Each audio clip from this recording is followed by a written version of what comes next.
Today we're going to learn about the DLS plate reader and have a quick start guide about it. So we'll show you how to load a plate and then take a measurement.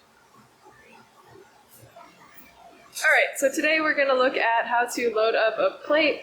So these are the Aurora microplates. They're on top of the DLS plate reader if you need to grab one.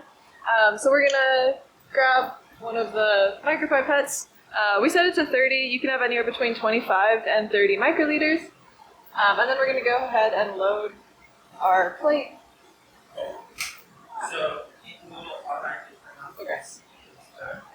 Okay, so once you've loaded up your well plate, we can go ahead and put it inside this little centrifuge that we have, just for well plates. You'll hit close and it'll start spinning. Just make sure not to spin it for more than about 20 seconds, because it gets too fast and you can't really handle it. We'll push this button to let it out. And this just makes sure that there's no bubbles so that the sample can be read well inside of the plate reader.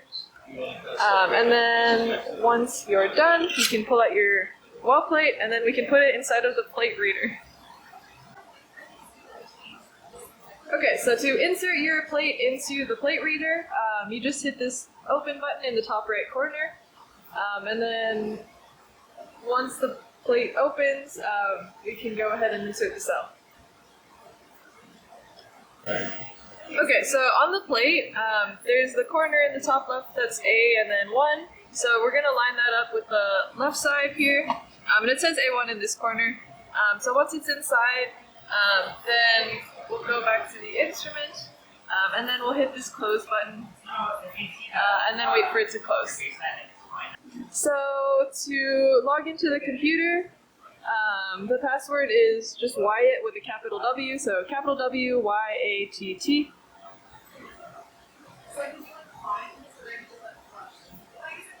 To open up the program for the Dynamics plate reader, we'll double click on Dynamics over here.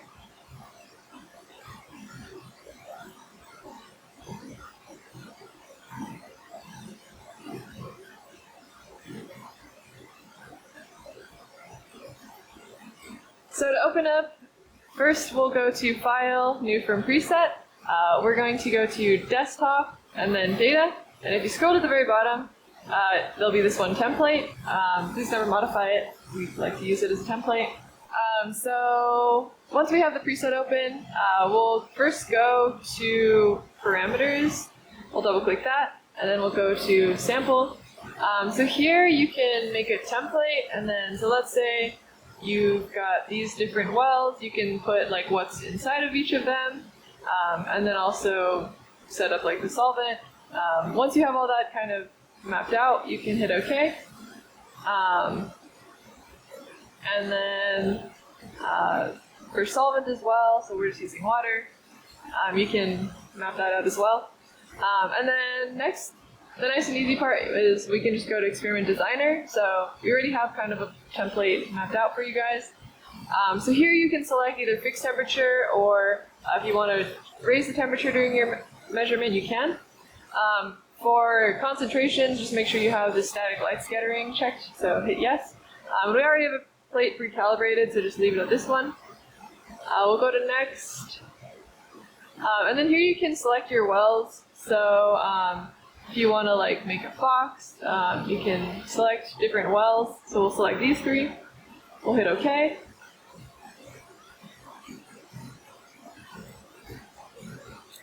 And then we'll hit next.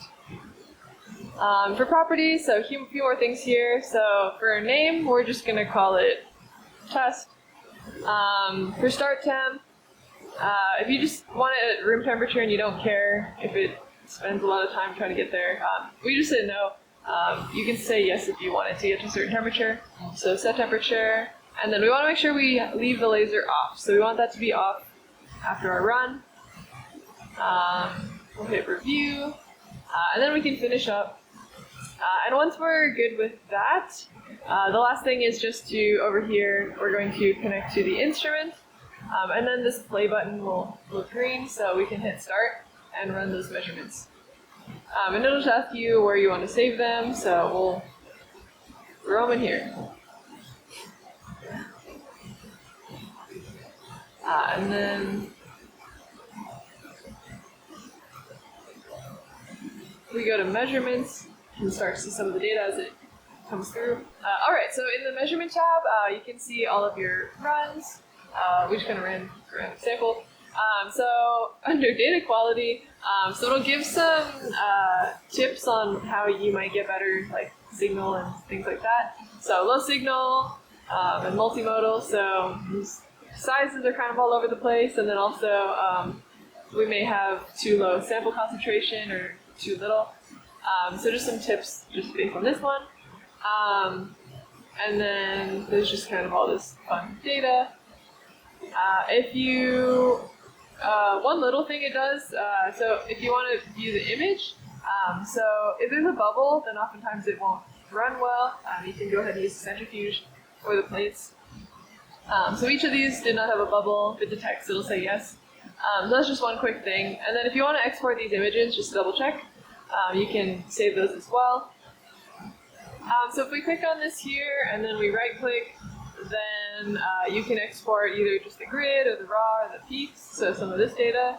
And then just know that there are some different graphs you can look at and see if there's any that you'd like to save. And then next we'll just show you how to do cleanup, but from here you're good with the program, you can exit out and just export your data when you're done. So now we're going to open this back up. We'll just say yes to open up the plate reader, and then we're going to retrieve our well.